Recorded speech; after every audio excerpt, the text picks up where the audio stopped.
Day 106.5. My bad. Day 105. 105? Don't tell me I got my days mixed up. Yeah, day 105. Day 105. My bad. Let's get into this video.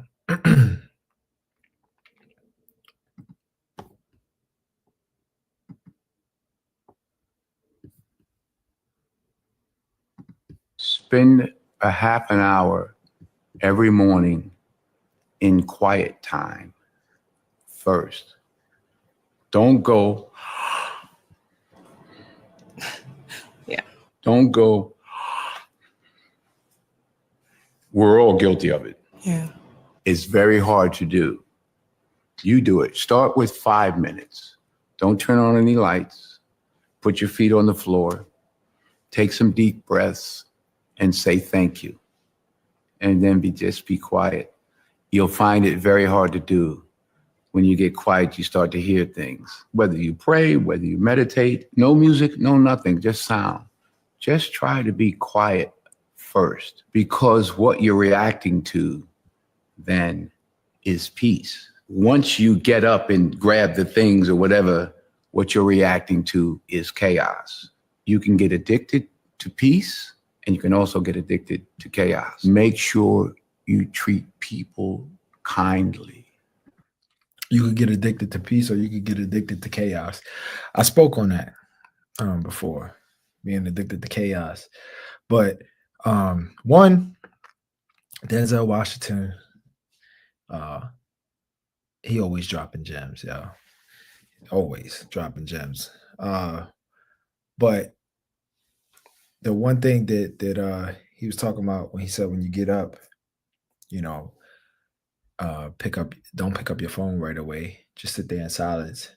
And I think he said your mind will go crazy or something like that. I forgot what he said exactly. But basically, that's what I was talking about in a previous video about meditation, and how when you first start meditating, your mind is gonna go crazy, because it's trying to filter out all those unanswered thoughts that you had, all those questions, all those thoughts, ideas, the stresses that you try to just brush under the rug. Every issue that you've ever had is all going to come back to you when you're just sitting in silence.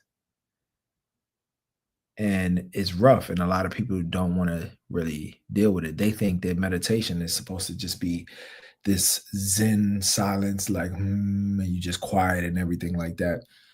And though that's the goal eventually, initially that's not how it's going to be. It's going to be a lot of pain, mental pain, stress, not stress, but all the stress coming out. So it's going to be hard mentally, you know. So you have to start off small when you meditate, and you don't want to say, okay, I'm gonna meditate now for an hour out the gate. Start off 5 minutes. 5 minutes, I think, is what I said in the previous video. Yeah, I would have to find that video. I've made 100 of them, so it's hard for me to find. But that's what you would have to do. You have to start off something small and eventually work your way up. Once it starts to become a little bit more silent, once you're able to start filtering your thoughts, but start your day off. Don't pick up your phone. Just sit there, meditate, pray, whatever it is you do. But don't start with chaos. You get up, you checking emails. You get up, you on, and I'm guilty of this. So when I say these things, I'm also talking to myself. This is like a personal accountability for me. Having all these videos out here, when I go back and watch it after a year, I'm gonna go back and watch different videos and stuff like that, because I don't watch them now. But it's gonna be interesting to see what was I talking about, where was my mental space, all of these different things. But to keep your peace, you don't want to pick up your phone right away. Just get up and chill and meditate and stretch.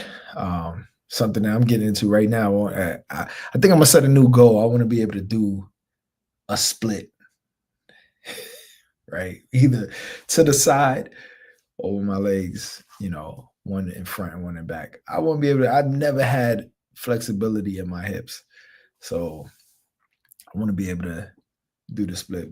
And not because it's impressive, but hip mobility is, or lack of hip mobility is what really ages you. You know what I mean? Um, like it ages you big time. As far as fitness, when you have a lack of hip mobility, that shit ages you. You can't move. You're always stiff. Lack of hip mobility usually is going to cause back pain. It could cause knee pain when you have tight hips. It could cause it throws off your whole alignment. Start with the hips. You have tight hip flexors. You're going to get lower back pain, almost guaranteed. You have tight hips and it causes tight IT band. You can end up having knee issues, such as myself. I had meniscus issues. I had a slight meniscus tear, and it was because my IT band was tight. But it can throw off your knees. You can end up getting patellar tendon issues because your knee shifts slightly. Same thing with the meniscus, which then your feet would start to try to, from the knee down, you'll start compensating for that. And then you start having bad ankles or bad feet. It's the hips really age you. People carry stress in their hips. I think I carry stress in my hips, which is, sound crazy, but because my hips be tight. So I'm working on that. Today I went in the gym and that's all I did was just work on my hips. I got this small, I didn't even realize it. It's all good. Let me finish playing the Denzel clip. Uncle Denzel. They say he like 70 now. I'm like, damn, yo. I didn't realize. I mean, I am 40, so. It's hard. I still do it. Someone cuts you off in the car. It's like, yeah, there you go, Denzel. 2 minutes ago, you said to be peaceful, and now you're like, so. That's how I am. Like, I'm giving gems, but I also fall victim of it. But you realize it. So when you realize it, you want to help people, because you don't want people to go through the same things you're going through. Or it's like, damn, I realized something. I want to help. I just want to give that knowledge to somebody else. You know what I mean? So, and then as I see people around me do better, it's only going to make me want to do better. So if I'm talking about eating a certain way and I'm telling other people, hey, you shouldn't eat that, this and that, blah, blah, blah. You should try this diet. And then they start doing it. That's only going to hold me accountable. That's only going to make me want to eat even cleaner or exercise. Or if you're getting money and you tell somebody how to get money, a certain way to get money, and they doing it, that is, we all want to be part of a tribe. You feel what I'm saying? So sometimes people are part of tribes that are bad. Sometimes it's good. So, all right. Well, we're human. Practice it. Anything you practice, you get good at, positively or negatively.